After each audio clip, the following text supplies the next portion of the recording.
Last week, we reported to you that a Speaker of the House, Nancy Pelosi, would be stepping down from leadership of the Democratic Party. Democrats, of course, poised to become the minority party in the House of Representatives based on the November 8th election results in the 2022 midterms. Nancy Pelosi stepping down, but will stay in Congress.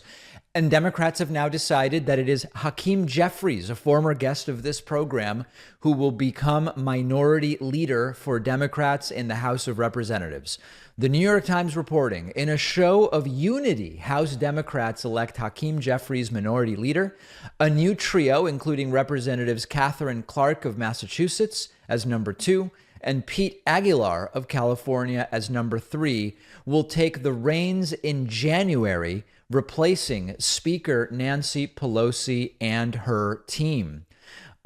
Jeffries is 52 years old, Clark is 59, and Aguilar is 43, certainly moving in the direction of younger, which is something that many Democrats have been calling for. Now, it shouldn't surprise anyone, if you've been following American politics for any period of time, to know that the right is immediately framing and attacking Hakeem Jeffries as some kind of extreme radical. Of course, the reality is that he is nothing of the sort. And I would encourage you, if you really just want to see the way that he presents himself and talks about issues and thinks through issues, check out my interview with Hakeem Jeffries from some years ago. The topics will be less relevant to 2022, but it is, of course, still the same Hakeem Jeffries. Here is Newsmax with a commentary on Hakeem Jeffries.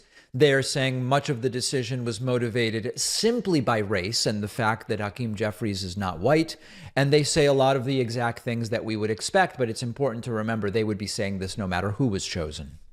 All right, other news tonight. Democrats' pick to replace Nancy Pelosi indicates that their party has no intention of veering away from the squad's favorite brand of politics, Hakeem Jeffries is an anti-U.S. oil, rabid defender of the pro-abortion death cult. He's an election denier. He's a pretty radical New York congressman.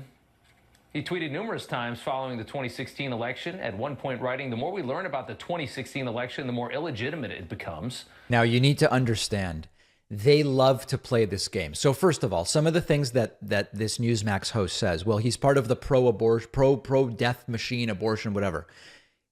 He, like most Americans, supports abortion rights. That's not super controversial, but everything has to be framed as completely outrageous on Newsmax when you are perpetuating this brand of fear and outrage politics that has completely supplanted policy for the American right wing. This issue of election denier, when people on the left questioned the legitimacy of Trump's presidency, they were not literally saying it was stolen in the way that Trump has said about 2020. There were sort of two meanings to Trump is illegitimate as president. One meaning was that Trump rose to the presidency on the shoulders of foreign support from Russia. And of course, that's been demonstrated. Now, of course, it has not been demonstrated that Trump and Putin got together and ate frogs' legs while plotting exactly how Putin would do it. But we know Russia had a preference for Trump over Hillary and used social media and other influence avenues to try to make it so that Trump would win and not Hillary Clinton. It's not do the election over.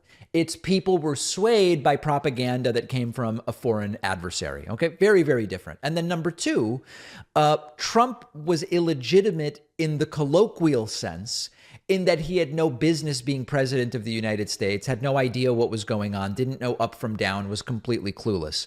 It is not fair to say that those are election deniers in the way that people are going around like Marjorie Taylor Greene, literally saying, oh, more people actually tried to vote for Trump, but Joe Biden manipulated the machines or whatever the case may be. Not even remotely comparable. And it's important to understand that when they pull that line out. Let's listen to a little bit more of this.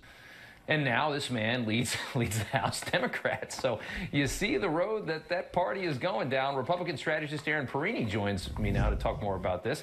Good to see you, Aaron. It's a pretty radical choice. I'm not surprised because you knew it wasn't going to be a white guy. I think we all knew that. But it's a very extreme choice. It is an extreme choice, and Democrats like to use this adage, right? Show me your budget and I'll show you your values. Well, show me your leader and I'll show you your party. They have picked an election denier, the Green New Deal loving champion of Russian disinformation, Hakeem Jeffries, to lead. Yeah. And of course, that's completely inaccurate. And there is really nothing at all radical about Hakeem Jeffries. I think that Jeffries does have a very difficult position and timing. He is entering leadership of the Democratic Party as Democrats have lost control of the House, number one, and number two, as Republicans are particularly incentivized to make the next 2 years about, Hunter Biden and maybe even Hillary Clinton's emails, if you can imagine. So a difficult time to become part of Democratic leadership, but an interesting choice. Brilliant guy. Check out his interview with me some years ago.